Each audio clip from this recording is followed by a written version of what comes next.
متجاورات وجنات من أعناب وزرع ونخيل صنوان وغير صنوان يسقى بماء واحد ونفضل بعضها على بعض في الأكل إن في ذلك لآيات لقوم يعقلون۔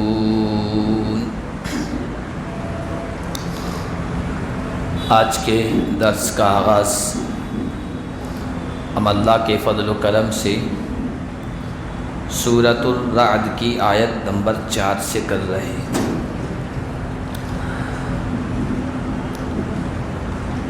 پچھلے درس میں یہ بات بتائی گئی تھی کہ اس سورت کا جو اصل مضمون ہے، اس میں جو اصل باتیں بتائی گئی ہیں وہ اللہ کی توحید۔ اللہ نے اپنی قدرت کے دلائل، قدرت کی نشانیاں ذکر کر کے، بیان کر کے اپنی توحید کی طرف دعوت دی ہے کہ یہ سارا نظام بنانے والا میں اکیلا ہوں، میں ہی پیدا کرنے والا ہوں اور میں ہی اس نظام کو بنانے والا ہوں۔ چنانچہ اس میں اللہ نے آسمان کا ذکر کیا، سورج اور چاند کا ذکر کیا تھا، زمین کو انسانوں کے لیے رہنے کے قابل بنانے کا ذکر کیا تھا، اس زمین کے اندر مضبوط پہاڑ رکھ دیے، سمندروں اور نہروں کا جال بچھایا، رات اور دن کے آنے جانے کا نظام بنایا، اور پھر فرمایا کہ اس میں جو کوئی غور کرے گا وہ اس نتیجے پر پہنچے گا کہ اس کائنات کا کوئی پیدا کرنے والا ہے اور وہ اکیلا ہے اور وہ بہت ہی پاورفل ہے، طاقتور ہے۔ آج جو آیت ہم نے پڑھی اس میں اللہ تعالیٰ نے زمین کے اندر غور و فکر کرنے کی دعوت دی ہے۔ وَفِي الْأَرْضِ قِطَعٌ مُتَجَاوِرَاتٌ وَجَنَّاتٌ مِّنْ أَعْنَابٍ وَنَخِيلٌ صِنْوَانٌ وَغَيْرُ صِنْوَانٍ يُسْقَى بِمَاءٍ وَاحِدٍ۔ زمین کے اندر غور کرو، ہماری قدرت سمجھ میں آئے گی۔ زمین کے مختلف خطے ہیں، مختلف علاقے ہیں، مختلف ٹکڑے ہیں اور آس پاس ہیں، ایک دوسرے سے جڑے ہوئے ہیں، ایک دوسرے کے قریب ہیں، اور اس زمین میں اللہ تبارک و تعالیٰ نے باغات پیدا کی، انگور کے باغ ہیں، کھجور کے باغ ہیں، کھیتیاں ہیں، مختلف غلے اور اناج اسی دھرتی میں پیدا ہو رہے ہیں۔ کھجوروں میں بھی دیکھیں تو کچھ گھنے درخت ہیں، کچھ بغیر گھنے ہیں، کچھ جڑواں ہیں، کچھ ایک تنے کے ہیں۔ یسقى بماء واحد، سب کو ایک ہی پانی سے سیراب کیا جا رہا ہے۔ دھرتی بھی ایک ہی ہے، زمین بھی ایک ہی ہے، اور ان باغات کو، ان پودوں کو، ان درختوں کو، ان کھیتیوں کو جو سیراب کر رہا ہے وہ پانی بھی ایک ہی ہے۔ لیکن اللہ کی قدرت دیکھیے کہ ہر چیز کی کوالٹی الگ ہے، ہر چیز کے اندر صلاحیت الگ ہے، ہر چیز کے اندر خوبی الگ ہے، ہر چیز کا کلر الگ ہے، ہر درخت کی سائز الگ ہے، درخت کے پتوں کا، درخت کی ٹہنیوں کا آپ دیکھیے اس کا منظر وہ الگ الگ ہے۔ یہ اللہ کی قدرت نہیں ہے؟ دنیا کے اندر ہم دیکھتے ہیں کہ کوئی ایک مادہ، ایک میٹیریل ہے، اس سے آپ کوئی چیز بنائیں گے، تیار کریں گے تو اس میٹیریل کا اثر دکھے گا، اس میں اس کی تاثیر ضرور نظر آئے گی۔ آپ مرچی سے کوئی چیز بنائیں گے تو مرچی کی تلخی، کڑواہٹ اس میں نظر آئے گی۔ آپ شکر سے کوئی چیز بنائیں گے تو شکر کی مٹھاس اس میں نظر آئے گی۔ ایک میٹیریل سے کوئی بھی چیز بنائیں گے اس کی خاصیت اس میں نظر آئے گی۔ مرچی سے بنائیں گے تو تلخی، اور شکر سے بنائیں گے تو مٹھاس نظر آئے گی۔ ایسا نہیں ہو سکتا ہے کہ ایک میٹیریل سے بنائی ہوئی چیز میں کئی طرح کی ٹیسٹ موجود ہو، ذائقہ موجود ہو، مزہ موجود ہو، ایسا نہیں ہوگا۔ چاندی سے کوئی چیز ڈھالیں گے نا تو چاندی کی چمک، سفیدی اس میں ہوگی۔ سونے سے اگر آپ کوئی چیز ڈالیں گے تو سونے کا سنہرا پن اس میں نظر آئے گا۔ شکر سے چیز بنائیں گے تو شکر کی مٹھاس نظر آئے گی۔ مرچی سے بنائیں گے تو مرچی کی اس میں تلخی نظر آئے گی۔ ایک چیز میں کئی ٹیسٹ آپ کو نظر نہیں آئیں گے ایک میٹیریل سے بنی ہوئی۔ ہاں اس میں کئی میٹیریل ملا دیں تو الگ بات ہے، لیکن اللہ کی قدرت دیکھیے، زمین ایک ہے، پانی بھی ایک ہے، میٹیریل ایک ہی ہے، لیکن اس سے کھجور پیدا ہو رہی ہے تو کھجور کا کلر الگ ہے، اس کا ٹیسٹ الگ ہے۔ اسی سے مرچی پیدا ہو رہی ہے، پانی وہی ہے، دھرتی وہی ہے، لیکن مرچی کا ذائقہ الگ ہے۔ اسی سے انگور پیدا ہو رہا ہے، میٹھے پھل پیدا ہو رہے ہیں، تو آپ دیکھیے ان میں بھی مٹھاس میں فرق ہے۔ کوئی بہت زیادہ میٹھا ہے، کوئی اس سے تھوڑا کم ہے، کسی کا ذائقہ تھوڑا تلخا ہے، کسی کا پھیکا ہے۔ کون ہے جو ان کے اندر اپنی قدرت اور کاریگری دکھا رہا ہے؟ ایک ہی میٹیریل میں الگ الگ ذائقے، الگ الگ چیزیں، یہ اللہ کی قدرت کی نشانی ہے، یہ اللہ کر رہا ہے۔ پھر دیکھیے پودوں کو پانی پہنچانا، درختوں کو پانی پہنچانا، بیل جو زمین پہ پھیلی ہوئی ہے اس میں تو سمجھ میں آتا ہے کہ وہ پانی چوس لیتی ہے، اس کے ہر حصے تک پانی پہنچ جاتا ہے۔ اتنے لمبے تڑنگے طویل کھجور کے درخت، پانی کون آخری شاخ تک، آخری پتے تک پہنچا رہا ہے، اس کے پھلوں تک، کھجوروں تک پہنچا رہا ہے۔ کوئی پریشر مشین نہیں ہے، اللہ اپنی قدرت سے وہاں تک پانی پہنچا رہا ہے اور اس میں پھل پیدا کر رہا ہے۔ اللہ فرما رہے ہیں نفضل بعضها على بعض في الاكل، زمین ایک ہے، پانی ایک ہے، الگ الگ وہاں پر پھل، فروٹ، اناج، غلہ، کھانے کی چیزیں، پینے کی چیزیں تیار ہو رہی ہے، اور ان کے ٹیسٹ میں ہم نے ایک کے اوپر دوسرے کو فوقیت دی ہے۔ ٹیسٹوں میں، اس کے ذائقے میں، اس کی لذت میں فرق ہے۔ آپ کشمیر کا سیب اٹھائیں گے، چکھیں گے، اس کا کلر الگ ہوگا، اس کی سائز الگ ہوگی، اس کا ٹیسٹ الگ ہوگا۔ لبنان کا سیب اٹھائیں گے، اس میں ذائقہ الگ ہوگا۔ مہاراشٹر کا کیلا اٹھائیے تو اس کی سائز بھی الگ ہوگی، ٹیسٹ بھی الگ ہوگا، اور کسی اور جگہ کا اٹھائیے اور خریدیے تو اس کی سائز، اس کا کلر اور اس کا ذائقہ الگ نظر آئے گا۔ نفضل بعضها على بعض في الاكل، کون ہے جو ذائقوں کو تبدیل کر رہی ہے، ٹیسٹ کو تبدیل کر رہی ہے۔ ان فی ذلک لآیات لقوم یعقلون، بے شک اس میں نشانیاں ہیں ان لوگوں کے لیے جو عقل کرتے ہیں، جو غور و فکر کرتے ہیں، جو سوچتے ہیں، اپنے عقل کا استعمال کرتے ہیں۔ جو آدمی اپنی عقل کا استعمال کرے گا نا، وہ اس کائنات میں سوچے گا، کائنات میں سوچے گا۔ یہ آسمان کی خوبصورت چھت جس میں بہترین قسم کے جھومر ستاروں کی شکل میں لگے ہوئے ہیں، جس کے دامن میں اللہ تبارک و تعالی نے سورج اور چاند جیسی مرکری لائٹیں لگا رکھی ہے انسانوں کی روشنی کے لیے، اور پھر اللہ نے اس زمین کو اس طرح بچھا دیا ہے۔ یہ زمین ہے گول، زمین گول ہے، یہ گردش بھی کر رہی ہے، چکر بھی لگا رہی ہے، لیکن انسان اس پر زندگی بھر چلتا رہے، اس طرح اللہ نے بچھائی ہے، زندگی بھر اس پر چلتا رہے، اس کو گول ہونا محسوس نہیں ہوگا، اسے ایسا محسوس ہوگا کہ وہ چھت پہ چل رہا ہے۔ مد الارض، پھر اس زمین میں اللہ نے آسمان جیسی مضبوط کیلیں، میخیں گاڑ دی، پھر اس میں سمندروں اور نہروں کا یہ جال بچھایا، پھر اللہ تبارک و تعالیٰ نے زمین کے دامن میں یہ پھل پیدا کیے، اور پھر رات اور دن کا یہ نظام بنایا۔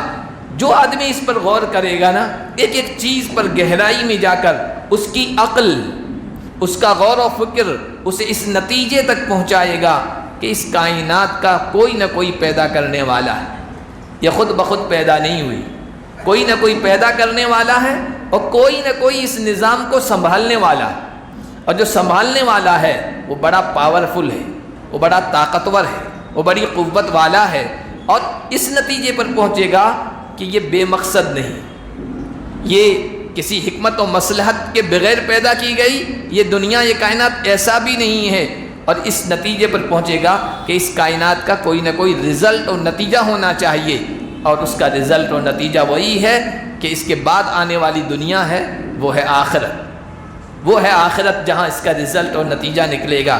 اس لیے اللہ نے آگے فرمایا وَإِن تَعْجَبْ فَعَجَبٌ قَوْلُهُمْ أَإِذَا كُنَّا تُرَابًا أَإِنَّا لَفِي خَلْقٍ جَدِيدٍ۔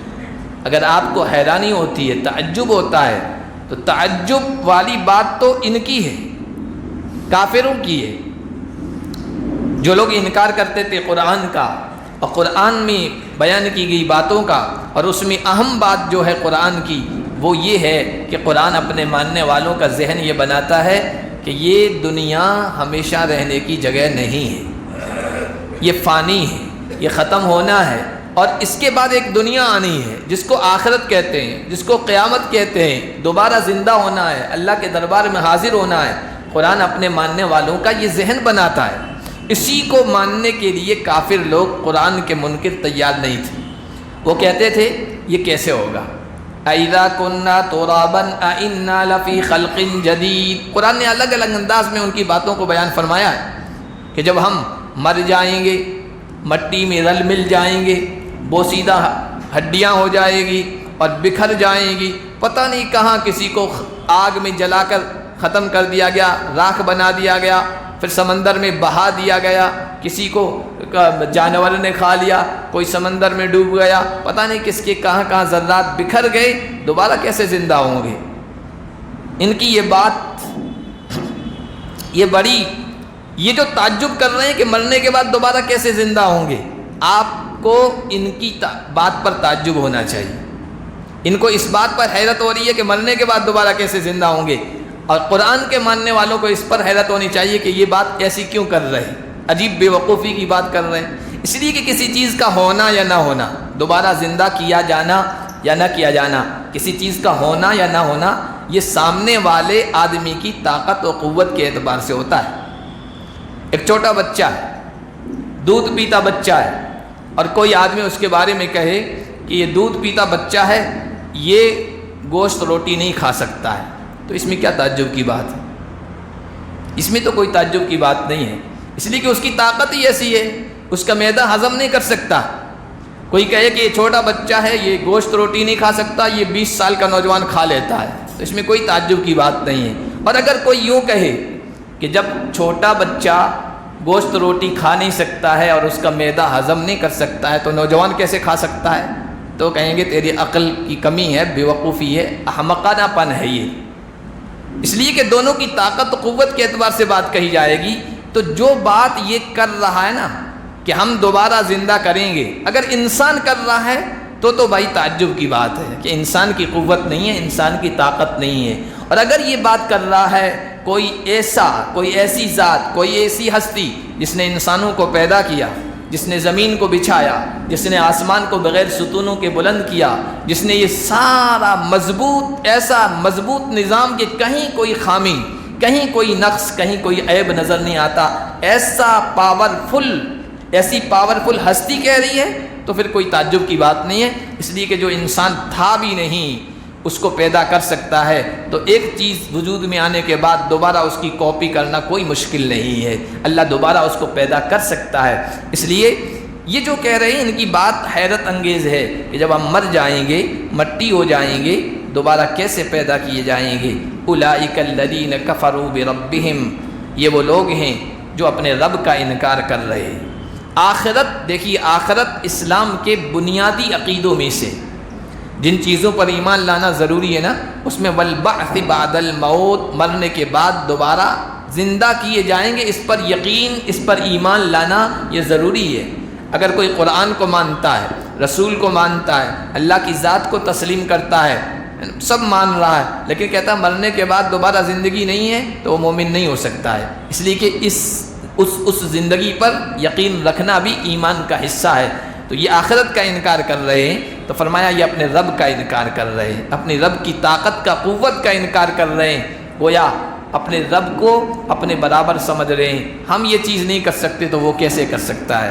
وَأُولَئِكَ الْأَغْلَالُ فِي أَعْنَاقِهِمْ، اور ان کی گردنوں میں طوق ہوں گے، کل قیامت کے دن ذلیل کر کے اللہ کے دربار میں پیش کیے جائیں گے اور پھر حساب و کتاب کے بعد جہنم میں ڈال دیے جائیں گے۔ وَأُولَٰئِكَ أَصْحَابُ النَّارِ، یہ لوگ جہنم میں ہیں، ہم فیہا خالدون، اور اس میں ہمیشہ ہمیشہ رہیں گے، ہمیشہ اسی میں پڑے رہیں گے، باہر نکلنے کا خواب بھی نہیں دیکھ سکیں گے، اس لیے کہ انہوں نے جن بنیادی چیزوں پر ایمان اور یقین لانے کا اللہ تعالیٰ نے کہا تھا اس کا انکار کیا۔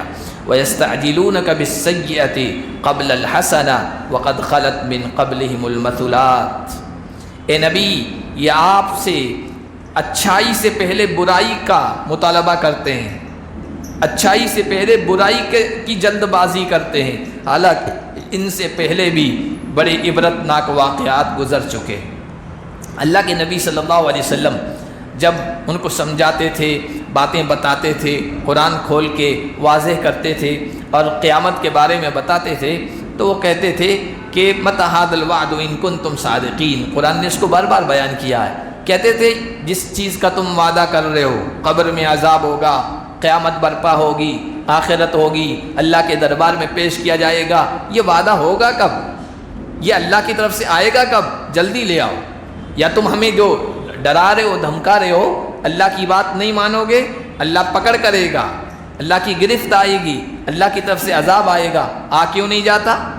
اللہ فرما رہے ہیں عجیب لوگ ہیں، دنیا میں انسانوں کا مزاج یہ ہے، انسانوں کی فطرت یہ ہے، وہ اچھی حالت مانگتے ہیں، برائی سے پناہ مانگتے ہیں، بری چیز سے، شر سے پناہ مانگتے ہیں، اچھی چیز کی ڈیمانڈ کرتے ہیں، اچھی حالت کا مطالبہ کرتے ہیں۔ اللہ سے انسان مانگتا ہے یا اللہ مال دے دے، کوئی فقیری نہیں مانگتا ہے، یا اللہ عہدہ دے دے، کوئی ذلت نہیں مانگتا ہے، یا اللہ فلاں اچھی چیز دے دے۔ انسان کا مزاج ہے، لیکن ان کی فطرت الٹی ہو گئی ہے، یہ برائی کا مطالبہ کر رہے ہیں۔ کہنا تو یہ چاہیے کہ نبی آپ اللہ سے دعا کیجئے کہ ہم نہیں مان رہے تو کوئی بات نہیں، اللہ ہماری پکڑ نہ کرے، لیکن یہ کہہ رہے ہیں وہ عذاب آ کیوں نہیں جاتا؟ یستعجلونک بالسیئۃ قبل الحسنہ، حالانکہ اس سے پہلے، ان لوگوں سے پہلے بڑے بڑے واقعات، عبرتناک واقعات گزر چکے ہیں۔ یہ سمجھتے ہیں کہ اللہ قادر نہیں ہے عذاب لانے پر، جبکہ ان کو پتہ تھا، ان کی آج بھی سعودیہ میں جو تبوک کا علاقہ ہے، وہاں قوم سمود کے نشانات، آثار، تاریخی چیزیں موجود ہیں، جہاں پر وہ پہاڑوں سے تراش کر کے گھر بنایا کرتے تھے۔ قرآن نے بار بار ان کا تذکرہ کیا ہے، تو کہا کہ آس پاس ارد گرد بہت ساری ایسی قومیں تھی تاریخ میں جن کا تذکرہ ملتا ہے، مکے والوں کو بھی پتہ ہے، اور یہ بھی ان کو پتہ ہے وقت کے نبیوں کی بات نہیں مانی، ان کی تکذیب کی، ان کو جھٹلایا، اللہ کے پیغام کو ٹھکرایا، تو اللہ کی طرف سے ان پر بھی عذاب آیا۔ وہ بھی اسی طرح کا مطالبہ کرتے تھے، عذاب لے آؤ اگر تم سچے ہو، تو تم تو سنتے ہو، پڑھتے ہو، دیکھتے ہو، لوگوں سے معلومات حاصل کرتے ہو، تم سے پہلی بھی قومیں گزری ہے اور اللہ کا ان پر عذاب آیا ہے، تو تم پر کیوں نہیں آ سکتا ہے؟ پھر جلد بازی کیوں کر رہے ہو؟ وَإِنَّ رَبَّكَ لَذُو مَغْفِرَةٍ لِلنَّاسِ عَلَىٰ ظُلْمِهِمْ، اللہ فرما رہے ہیں ان کا مطالبہ تو ایسا ہے کہ فوراً اللہ کی طرف سے عذاب آ جائے، پکڑ ہو جائے، لیکن اللہ بڑا عفو والا ہے، معافی والا ہے، درگزر والا ہے۔ اللہ لوگوں کے ظلم، لوگوں کی ناانصافی، لوگوں کی معصیت، لوگوں کی نافرمانی، لوگوں کے گناہوں کے باوجود اللہ بخشتا رہتا ہے۔ بخشنے کا مطلب ہے ڈھیل دیتا ہے، اللہ مہلت دیتا ہے، اللہ فوری طور پر پکڑتا نہیں ہے۔ لیکن یہ بات یاد رکھیں، وَإِنَّ رَبَّكَ لَشَدِيدُ الْعِقَابِ، تمہارا رب سخت سزا والا بھی ہے۔ ڈھیل تو دے رہا ہے، لیکن جب وقت ڈھیل کی مدت پوری ہو جائے گی، وہ پیریڈ پورا ہو جائے گا ڈھیل دینے کا، مہلت دینے کا، اور پکڑ کا جب وقت آ جائے گا نا، سزا کا، عذاب کا، تو پھر اللہ کوئی آسانی نہیں برتے گا، پھر کوئی نرمی نہیں، پھر اللہ تو سخت پکڑ کرے گا، سخت سزا دے گا، اور اس سزا سے بچانے والا بھی کوئی نہیں، اور نہ خود کے بچنے کی کوئی شکل ہے۔ اس سے پہلے بھی واقعات دیکھ لو، قوم عاد تم سے بہت زیادہ طاقتور تھی، بہت زیادہ۔ اللہ نے قرآن میں کہا ہے مکہ کے لوگوں سے، کافروں سے، کہ تم ہو کیا، تمہاری حیثیت کیا ہے؟ ما بلغوا معشار ما آتیناہم، جو پچھلی قوموں کو ہم نے طاقت دی، قوت دی، دنیا کے اسباب دیے، دنیا کی چیزیں دی، اس کا 10واں حصہ بھی تم کو نہیں دیا ہے۔ تم نہ جسمانی طاقت و قوت کے اعتبار سے ان کے برابر ہو، نہ دنیا کی طاقت و قوت کے اعتبار سے ان کے برابر ہو۔ جب اللہ کو انہوں نے چیلنج کیا، کہنے لگے من اشد منا قوہ، ہم سے بڑھ کر طاقتور کون ہے، ہمارا کون کیا بگاڑ سکتا ہے، یہ اللہ کی قوت کو چیلنج تھا، اور یہ اس بات کی کہ ہم نڈر ہو گئے، ہمارا کوئی کچھ نہیں بگاڑ سکتا ہے۔ تو پھر اللہ نے کہا ٹھیک ہے، پھر ہم دکھاتے ہیں۔ پھر اللہ نے دکھایا، ہوا جیسی نرم چیز جو نظر بھی نہیں آتی، دکھتی بھی نہیں، آرڈر دیا، یہ اللہ کا ایک لشکر ہے۔ وما یعلم جنود ربک الا ھو، اور اللہ کے بہت سارے لشکر ہیں جو تمہیں نظر نہیں آتے ہیں۔ ہوا کے لشکر کو حکم دیا، ذرا ان کو ان کی حیثیت بتا، ان کی کیا طاقت ہے، قوت۔ اور تفسیری روایات میں آتا ہے انگوٹھی کا حلقہ کتنا ہوتا ہے، اوپر جو نگینہ کتنا ہوتا ہے، اتنے برابر جو ہوا کے بادل ہے نا اس میں سوراخ ہوا تھا، صرف حلقے کے برابر، اور اتنی تیزی کے ساتھ ہوا چھوٹی ہے۔ وہ جو کھجور کے تنوں جیسے لمبے لمبے ڈیل ڈول والے کہ جن کے بارے میں اللہ خود کہتا ہے لم یخلق مثلھا فی البلاد، ان جیسا آج تک میں نے اس دھرتی پہ پیدا نہیں کیا ہے، اتنے مضبوط ہوں گے۔ اللہ ان کی مضبوطی کی گواہی دے رہا ہے۔ ہوا نے اوپر لے جا کر جو پٹخا ہے، 7 لیال و 8 ایام، 8 راتیں 7 دن مسلسل ہوا چلی ہے، اٹھا کر نیچے جو پٹکا ہے، تو بعد کا منظر یہ تھا کأنہم اعجاز نخل خاویہ، ایسا لگ رہا تھا کھجور کے کھوکھلے تنے پڑے ہوئے ہو، کوئی ان میں طاقت و قوت نہیں تھی، تم سے بہت آگے بڑھے ہوئے تھے۔ ان کو جب پکڑا، پکڑ سے بچ نہیں سکے، اس لیے یہ مطالبہ نہ کرو۔ وَيَقُولُ الَّذِينَ كَفَرُوا لَوْلَا أُنزِلَ عَلَيْهِ آيَةٌ مِّن رَبِّهِ، کافر لوگ کہتے ہیں ان پر ان کے رب کی طرف سے کوئی آیت کیوں نہیں اتاری جاتی۔ آیت قرآن کی آیت بھی مراد ہے، لیکن یہاں مراد نشانی ہے، یہاں نشانی سے مراد معجزہ ہے، کوئی عجیب و غریب چیز۔ یہ عجیب چیز ہے، انسانوں کا مزاج، انسانوں کا مزاج ہے، کوئی حقیقت ہے، کوئی سچائی ہے، اس سچائی کی دلیل اس حقیقت اور سچائی کے اندر تلاش کرنی چاہیے۔ مثال کے طور پر کوئی آدمی کوئی دعویٰ لے کے کھڑا ہو گیا ہے، جیسے اللہ کے نبی نے دعویٰ کیا میں اللہ کا پیغمبر ہوں، اللہ کا نبی ہوں۔ اب جو بات وہ پیش کر رہے ہیں، جو پیغام و میسج جو دے رہے ہیں، اس میں غور کرو کہ کتنا سچا ہے، کتنی حقیقت ہے اس میں، اور جو پیش کر رہا ہے اس کی زندگی کتنی پیور ہے، کتنی خالص ہے، کتنی بہترین ہے، اس کے اخلاق و کریکٹر کو دیکھو اور اس کی دعوت کی سچائی کو اس میں تلاش کرو۔ ہونا یہ چاہیے کسی بھی سچائی کی دلیل خود اس کے اندر ڈھونڈنا چاہیے، لیکن لوگوں کا مزاج یہ ہے کہ اس کی دلیل باہر ڈھونڈتے ہیں۔ باہر کیا؟ کوئی چمتکار اس کے ہاتھ سے ظاہر ہونا چاہیے، کوئی معجزہ ظاہر ہونا چاہیے، کوئی عجیب و غریب چیز ظاہر ہونی چاہیے، اور چھو کرے اور اثر ہو جائے، کوئی یہ چیز ظاہر ہونی چاہیے تو ہم مانیں گے۔ حالانکہ چھو کرنے والے، چمتکار دکھانے والے جوگی بھی ہوتے ہیں، پنڈت بھی ہوتے ہیں، پرچیز والی سرکار بھی ہوتی ہے، اور نہ جانے کیا کیا ہوتی ہے، اور ایسے چمتکار چیزیں دکھاتی ہے کہ عجیب و غریب باتیں عقل بھی اس کو تسلیم نہیں کرتی، مانتی نہیں ہے، لیکن لوگ مان لیتے ہیں۔ چمتکار دکھنا کسی کے صحیح ہونے کی دلیل نہیں ہے، کوئی عجیب و غریب کسی کے ہاتھوں سے چیز ظاہر ہونا یہ اس کے صحیح ہونے کی دلیل نہیں ہے۔ کسی آدمی کے صحیح ہونے کو دیکھنا ہو نا، سچا، اس کی ذات کو دیکھو، اس کے کریکٹر کو دیکھو، اس کی سیرت کو دیکھو، اس کے اخلاق کو دیکھو، جو پیغام وہ پیش کر رہا ہے اس کو دیکھو، اور جو پیغام پیش کر رہا ہے اس کو اور اس کی زندگی میں کتنی مطابقت ہے یہ دیکھو۔ اللہ کے نبی کے اندر یہ دیکھنا چاہیے تھا، اور اللہ کے نبی نے یہی تو پیش کیا تھا۔ جب پہلی مرتبہ آئے ہیں تو کہا اے لوگو لقد لبثت فیکم عمرا من قبلہ، آج میں نے نبوت کا دعویٰ کیا ہے تو مجھے جھوٹا کہنے لگے ہو، میں 40 سال تمہارے درمیان رہ چکا ہوں، کبھی میرے کسی کریکٹر پر، اخلاق پر، سیرت پر انگلی رکھی ہے کہ یہاں تم میں خامی ہے، کوئی کمی ہے؟ نہیں، صادق کہتے تھے، امین کہتے تھے، وفادار کہتے تھے، سب سے بہترین انسان کہتے تھے۔ تو انسان کے سچا ہونے کے لیے اس کی ذات ہی کافی ہے، لیکن اللہ کے نبی سے مطالبہ ہوتا تھا۔ مطالبہ کیا؟